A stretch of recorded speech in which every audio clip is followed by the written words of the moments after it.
All right, let's jump right into this explainer. Today, we're unpacking an incredible historical and thematic twist surrounding King David's grand plans. It's this wild story that starts with, some standard architectural ambition, but it ends with an eternal promise that literally echoes through millennia. So let's get right into God's covenant with David. We find King David at a really rare moment of peace. The text actually tells us he sat in his house, finally having been given rest from all his enemies. But as he looks around, this stark real estate disparity really starts to bother him. Think about it. David's reality is a luxurious, permanent house of cedar. But the reality of his faith? The Ark of God, the absolute most sacred artifact of his people. It's just dwelling within mere curtains in a tent. David essentially looks at this and goes, okay, this just isn't right. I'm living in a palace while God is basically camping out. To fix this, David proposes building a magnificent temple. He shares this grand vision with his trusted advisor, the prophet Nathan. And Nathan, well, he immediately gives him the green light, saying, "Go, do all that is in thine heart, for the Lord is with thee." And honestly, it makes perfect logical sense, right? A great king, finally at peace, naturally wants to honor his God with a massive, permanent monument. So Nathan essentially rubber stamps the whole project right there on the spot. But then, we get this massive narrative whiplash that very night. The word of the Lord comes to Nathan in the dark, explicitly intercepting the plan before a single stone can even be laid. God steps in and poses this profound, almost rhetorical question to Nathan, completely halting the king's construction plans in their tracks. "Shalt thou build me an house for me to dwell in?" God is essentially saying, wait a second, did I ask for this? Are you really the one who's going to build a house to contain me? Now, God doesn't just say a flat no here. He actually provides his historical resume. He minces absolutely no words, reminding David that he has never once asked any of the tribes for a cedar house. From the very moment he brought the children of Israel out of Egypt, God has been a deliberately nomadic presence. He walked in a tent. He walked in a tabernacle. In all the places he traveled alongside his people, he never ever stopped and demanded a permanent cedar monument. God is heavily emphasizing his active, moving presence over a static physical building. And this is where things get super interesting. God totally shifts the focus away from what David wants to do and points instead to the incredible elevation he has already engineered for David. He reminds him, saying, "I took thee from the sheepcote, from following the sheep." David was a humble shepherd, but God took him from that pasture and made him ruler over Israel.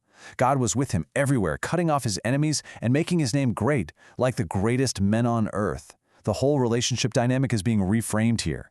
David isn't the benefactor. God is. Which brings us to the ultimate pivot of this whole story.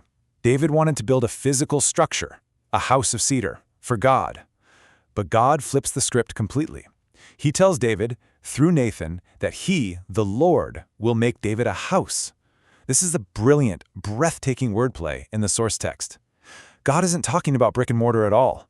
He is talking about a lasting royal dynasty, a lineage. He's basically telling David, you don't build a house for me, I build a house for you.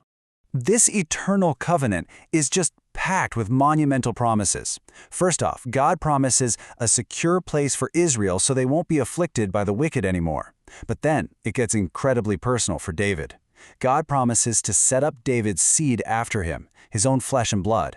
Interestingly, God notes that this future heir will be the one to eventually build the physical temple. But much more importantly, God will establish this heir's kingdom forever, declaring a completely unique relationship. I will be his father, and he shall be my son. And for David, who had to watch his predecessor fail so publicly, the promise of unfailing mercy, mercy that won't depart like it did from Saul, well, that is the ultimate reassurance. The contrast here is just staggering. David's genuine but ultimately finite offer of timber is entirely eclipsed by what God brings to the table. David offered a house of cedar, and sure, it would be beautiful, but it's temporary, right? Wood rots, buildings fall down. But in return, God offered an eternal throne and an everlasting lineage, a kingdom established forever before him. It's such a striking reminder in our source text of exactly how disproportionate divine blessing is when compared to human ambition. And this brings us to the emotional climax of our explainer. After Nathan delivers this mind-blowing vision, David's reaction is immediate and visceral. The text says David went in and literally sat before the Lord. He just stops everything, and he asks this beautiful rhetorical question, "Who am I, O Lord God, and what is my house, that thou hast brought me hitherto?" He is utterly humbled by this generational promise. He realizes that just getting him to the throne was already a massive blessing, but speaking of his servant's house for a great while to come, that goes so far beyond anything he could have ever imagined or earned. Realizing the sheer magnitude of this blessing, David just bursts into a profound prayer of thanksgiving. He acknowledges the absolute uniqueness and unmatched greatness of God, saying, "Wherefore thou art great, O Lord God, for there is none like thee, neither is there any God beside thee." David recognizes that this kind of unconditional, eternal covenant, it isn't the manner of man. It goes way beyond normal human transactions. It's uniquely divine. He is entirely swept up in the awe of who God is. Then, David brilliantly connects his own royal blessing to the broader, awe-inspiring story of his nation. He marvels at how God went to redeem Israel from the nations and their gods, bringing them all the way out of Egypt just to make a name for himself. They were redeemed from Egypt, and now they are confirmed to be God's people forever. David sees that his eternal house is inextricably linked to God's eternal commitment to the people of Israel. God did great and terrible things to secure them, and now he has become their God forever. As David wraps up his prayer, notice what he doesn't do. He doesn't bring up the cedar temple ever again. Actually, he completely lets go of his original architectural plans. It's such a great lesson in what happens when our own good plans are upended by something far grander. David beautifully accepts God's word. Because God revealed that he would build David a house, David says he found it in his heart to pray this prayer. He simply asks God to do exactly as he promised. "Let the house of thy servant David be established before thee."